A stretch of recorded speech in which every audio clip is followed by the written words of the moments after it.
Hello viewers, কি অবস্থা? আজকে তো big match, Spanish super cup. Um, super কাপের ফাইনাল ম্যাচ আজকে।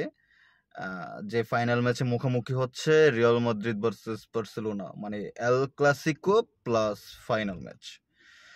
অবশ্যই ফাইনাল ম্যাচটা খুব খুব খুব বেশি জমজমাট হবে, খুব বেশি জমজমাট হবে। যার কারণে আহ, অনেক অনেক অনেক অনেক ফুটবল প্রিয় ভক্তরা আজকে এই ম্যাচের দিকে তাকিয়ে আছে যে না, আজকে ম্যাচটা দেখতেই হবে। অনেকে হয়তোবা কাজের ফাঁকে, অনেকে হয়তোবা যেহেতু বাংলাদেশের টাইমে একেবারে খেলাটা শুরু হবে রাত 1টার দিকে, তো হয়তো বা কেউ কাজটা শেষ করে, নিজের ব্যস্ততা শেষ করে, ফ্যামিলির প্রোগ্রাম শেষ করে রাতের বেলা বসবে খেলা দেখার জন্য। অবশ্যই খেলাটা অনেক জমজমাট হওয়ার দরকার। একচেটিয়া হলে অবশ্য খেলাটা মজা হবে না। তো চলুন এখন আমরা জেনে নেই যে আসলে কে ম্যাচটা জেতার জন্য খুব ফেভারিট, বা কে কি পজিশনে আছে, বা কি পজিশন নিয়ে নামতে পারে, বা কি করতে পারে না করতে পারে। এসব বিষয় নিয়ে এখন আলোচনা করব আমি, শাহরিয়ার সাগর। আম, চলুন লেটস সে বার্সেলোনা, মানে যে কিনা মৌসুমের শুরুটা করেছে দুর্দান্ত ভাবে, কিন্তু সবাই বলা বলি করতেছিল যে হানিমুন পিরিয়ড শেষ, হানিমুন পিরিয়ড শেষ, হানিমুন পিরিয়ড শেষ। কেন বলতেছি হানিমুন পিরিয়ড শেষ? কারণ বার্সেলোনা শুরুতে, সিজনের শুরুতে যেভাবে পারফরমেন্সটা করে আসতেছিল, লাস্ট লাস্ট মান্থে ওরা ওই রকম খেলাটা আমাদের আমাদের মাঝে উপস্থাপনা করতে পারে নাই। হ্যাঁ, যারা কিনা পয়েন্ট টেবিলে 10 নম্বর, লা লিগার পয়েন্ট টেবিলে 10 নম্বরে 10 পয়েন্ট নিয়ে লিড করতেছিল, তারা এখন কিনা 5 পয়েন্ট কম, মানে রিয়াল মাদ্রিদ অলরেডি 5 পয়েন্ট বেশি লিড করতেছে এখন। তো এইরকম বার্সা এই এই এই বছর, এই মাসের শুরুতেই ওরা ওদের, মানে বছরের শুরুতেই ওরা ওদের 2টা ম্যাচ সুন্দর ওরা উইন করতে পারছে, তাদের খেলাটা তারা খেলতে পারছে।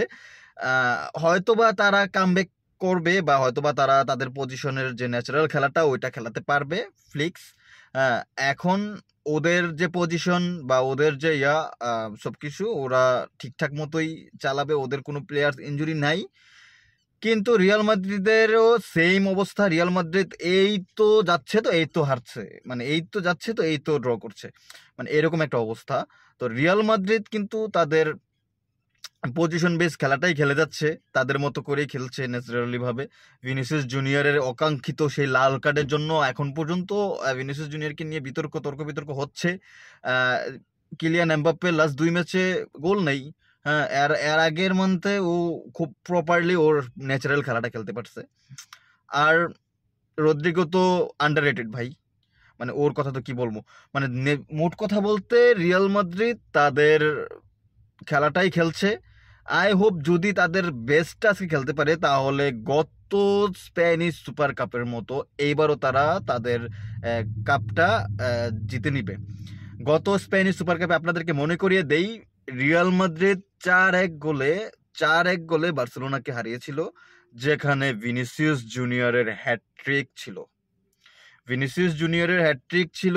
4-1 গোলে বার্সাকে পরাস্ত করেছিল রিয়াল মাদ্রিদ গত স্প্যানিশ সুপার কাপে। সেম এবার ফাইনালও রিয়াল মাদ্রিদের সাথে দেখা, ভিনিসিয়াসও আছে। দেখা যাক, আসলে গতবার তো জাভির আন্ডারে ছিল, জাভির আন্ডারে থেকে 4-1 গোলে ম্যাচটা জিতে কাপ নিয়ে বাসায় ফিরেছিল রিয়াল মাদ্রিদ। তো এবার দেখা যাক যে আসলে রিয়াল মাদ্রিদের সেই ন্যাচারাল খেলাটা খেলে তাদের কাপটা তারা উঁচিয়ে ধরতে পারে কি না, এটাও দেখার বিষয়। পজিশন বেস যদি ধরেন আপনি, তাহলে আগের মতোই ধরেন রিয়াল মাদ্রিদের যে পজিশন বেস 4-3, 3 পজিশনেই তারা নামবে হয়তোবা। হয়তোবা না, এটাই হতে পারে।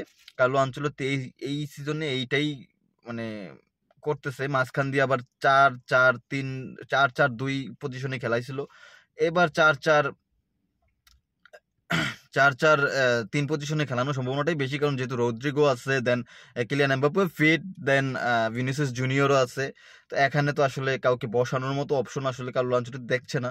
ডিফেন্সে হয়তোবা এদিকে মেন্ডি, তারপর রোডিগার, অ্যাসেন্সিও খেলার সম্ভাবনাটা আছে। বাট যদি চমেনি পুরোপুরিভাবে ফিট থাকে, তাহলে হয়তোবা অ্যাসেন্সিওকে আমরা পাচ্ছি না, হয়তোবা নেক্সট হাফে পাওয়া যেতে পারে।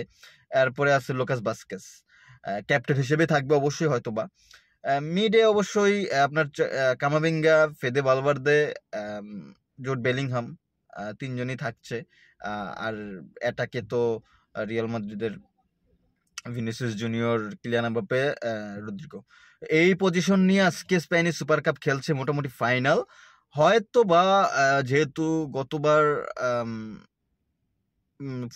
লুকাস ভাস্কেস যেহেতু খুব বাজে পারফরমেন্স করেছিল রিয়াল মাদ্রিদের সাথে, যেখানে কিনা 4-1 গোলে পরাস্ত হয়েছিল কিছুদিন আগের ম্যাচটাতে, হয়তোবা যদি লুকাস ভাস্কেসের জায়গায় ফেদে ভালভার্দেকে অ্যাড করানো যেত, তাহলে হয়তোবা কিছুটা ভরসা করা যেত।